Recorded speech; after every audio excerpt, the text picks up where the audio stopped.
شرور أنفسنا ومن سيئات أعمالنا من يهده الله فلا مضل له ومن يضلله فلا هادي له وأشهد أن لا إله إلا الله وحده لا شريك له وأشهد أن سيدنا وسندنا وحبيبنا ومولانا محمدا عبده ورسوله وصلى الله تعالى على خير خلقه محمد وآله وأصحابه وسلم تسليما كثيرا كثيرا.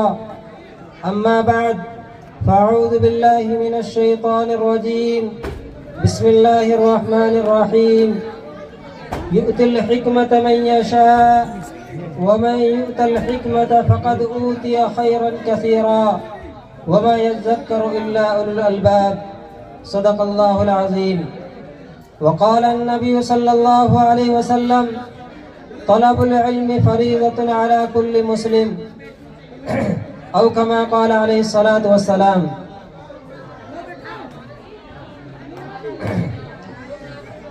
میرے محترم بزرگوں اور عزیز ساتھیوں اور اسٹیج پر جلوہ افروز علماء کرام، مفتیان عظام اور مہمانان عظام، میری کوئی اتنی حیثیت نہیں ہے اور نہ میں کوئی اتنا بڑا عالم ہوں. اسٹیج پر مجھ سے بڑے بڑے علماء کرام موجود ہیں، خصوصاً حضرت مولانا محمد جمال صاحب دامت برکاتہم العالیہ ہمارے علاقے کے ذمہ دار ہیں، بزرگ بھی ہیں، اور بڑی قربانیاں اور بڑی محنتیں حضرت والا کی موجود ہیں. یہ جو آپ کے سامنے جن بچوں نے پروگرام کیا ہے، یہ بچے اس حیثیت سے بول رہے تھے کہ نہ جانے کتنے دنوں سے انہوں نے مشق کر رکھی ہے اور نہ جانے کتنے بڑے کھلاڑی ہیں اس میدان کے. یہ حضرت مولانا محمد جمال صاحب دامت برکاتہم العالیہ کی برکت ہے اور ان کے ساتھ ساتھ مولانا محمد نفیس صاحب کی محنت ہے. اللہ تبارک و تعالی ان حضرات کی عمر میں برکت عطا فرمائے. اللہ تبارک و تعالی حاسدین کے حسد سے ان کی حفاظت فرمائے. میں حضرت والا کی طرف سے مجھے کچھ دیر حکم ملا ہے کہ میں علم کے موضوع پر آپ سے کچھ بات بیان کروں. اصل ہمارے مہمانان خصوصی اور مقرر، میرے مشفق، میرے مربی اور میرے مرشد اور میرے رہنما حضرت مفتی محمد رضوان صاحب دامت برکاتہم العالیہ ہیں. وہ کچھ ہی دیر کے اندر آپ حضرات کے بیچ آ جائیں گے. اللہ تبارک و تعالیٰ نے ان کو بے پناہ صلاحیتوں سے نوازا ہے اور اللہ تبارک و تعالیٰ نے ان کی آواز کے اندر ایک جاذبیت اور ایک کشش رکھی ہے اور حضرت کی تعریف کوئی خالی نہیں رہتی. آپ کی محنت کی وجہ سے اور آپ کے شوق و جذبہ کی وجہ سے حضرت کی تاریخ خالی کرا کر آپ کے یہاں مدعو کیا گیا ہے اور آپ کے یہاں پہلی مرتبہ وہ آئے تھے. حضرت کو بھی بہت اچھا لگا. وہ بھی مولانا جمال صاحب کی برکت تھی. اصل بیان تو حضرت والا کا ہوگا اور میں تو آپ سے کچھ طالب علمانہ چند باتیں عرض کروں گا. اللہ تبارک و تعالی مجھے بھی اور آپ کو کہنے سننے زیادہ عمل کرنے کی توفیق مرحمت فرمائے اور ریاکاری اور دکھلاوے اور غرور اور گھمنڈ سے میری اور آپ سب کی حفاظت فرمائے. میرے بھائیوں اور عزیز ساتھیوں، میں نے جو آیت مبارکہ پڑھی ہے اور ایک حدیث مبارکہ پڑھی، اس میں اللہ تبارک و تعالی نے ارشاد فرمایا یؤتی الحکمت من یشاء ومن یؤت الحکمت فقد اوتی خیرا کثیرا، کہ اللہ تبارک و تعالی جس کو چاہتے ہیں دینی سمجھ عطا فرماتے ہیں اور جس کو اللہ تبارک و تعالی دینی سمجھ عطا فرما دے تو اللہ تبارک و تعالی نے اس کو تمام بھلائی عطا فرما دی. یہاں علماء کرام موجود ہیں.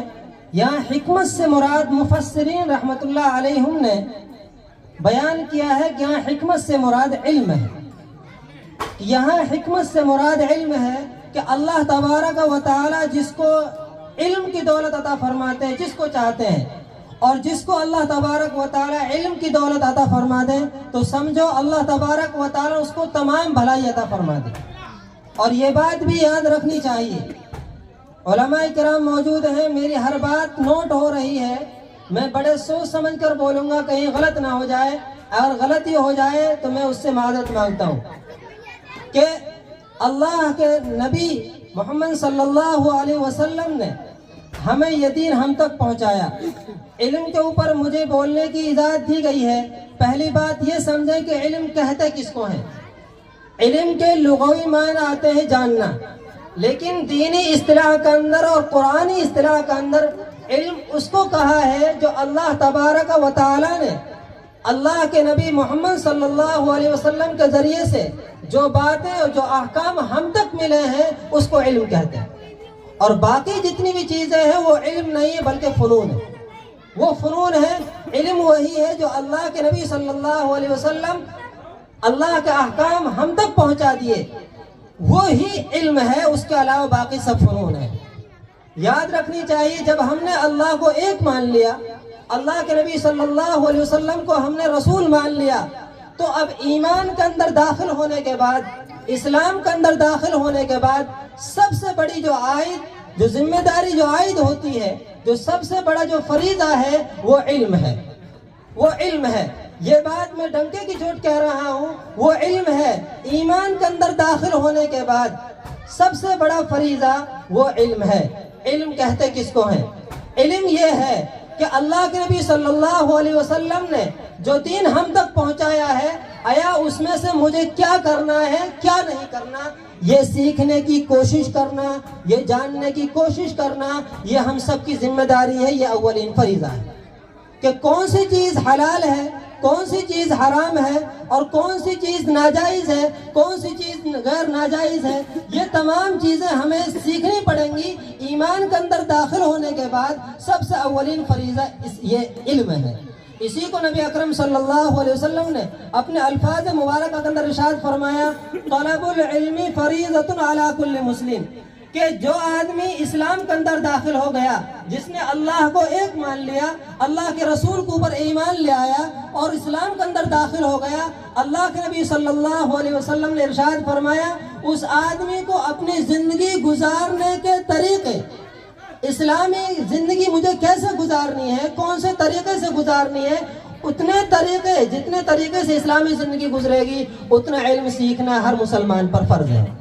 یہاں مسلم کا لفظ ہے اور مسلم کے لفظ میں مسلمان بھی مرد بھی داخل ہے اور عورت بھی داخل ہے۔ بعض روایات کے اندر علی کل مسلمتن کا لفظ آیا ہے، لیکن حضرت مولانا منظور نعمانی رحمت اللہ علیہ نے یہ بیان کیا ہے کہ علی کل مسلمتن کا جو لفظ ہے یہ صحیح نہیں ہے، کیونکہ مسلمون کا جو لفظ ہے یہ عام ہے، مرد کو بھی شامل ہے اور عورت کو بھی شامل ہے۔ تو اس سے پتہ چلتا ہے کہ علم کا سیکھنا اپنی ضرورت کے بقدر اسلامی زندگی ہمیں کیسے گزارنی ہے، ہمیں کھانے کا طریقہ کیا ہے، پہننے کا طریقہ کیا ہے، رہنے کا طریقہ کیا ہے، کون سی چیز حلال ہے، کون سی حرام ہے، یہ تجارت کا کیا طریقہ ہے، یہ تمام چیز سیکھنی ہم سب کے اوپر فرض ہے، ہم سب کے اوپر فرض ہے۔ اس لیے ہر مسلمان یہ عہد کرے کہ ہم سب اتنا علم ضرور سیکھیں گے کہ جس سے ہمیں یہ پتہ چل جائے کہ ہماری زندگی اسلام کے مطابق کیسے گزرے۔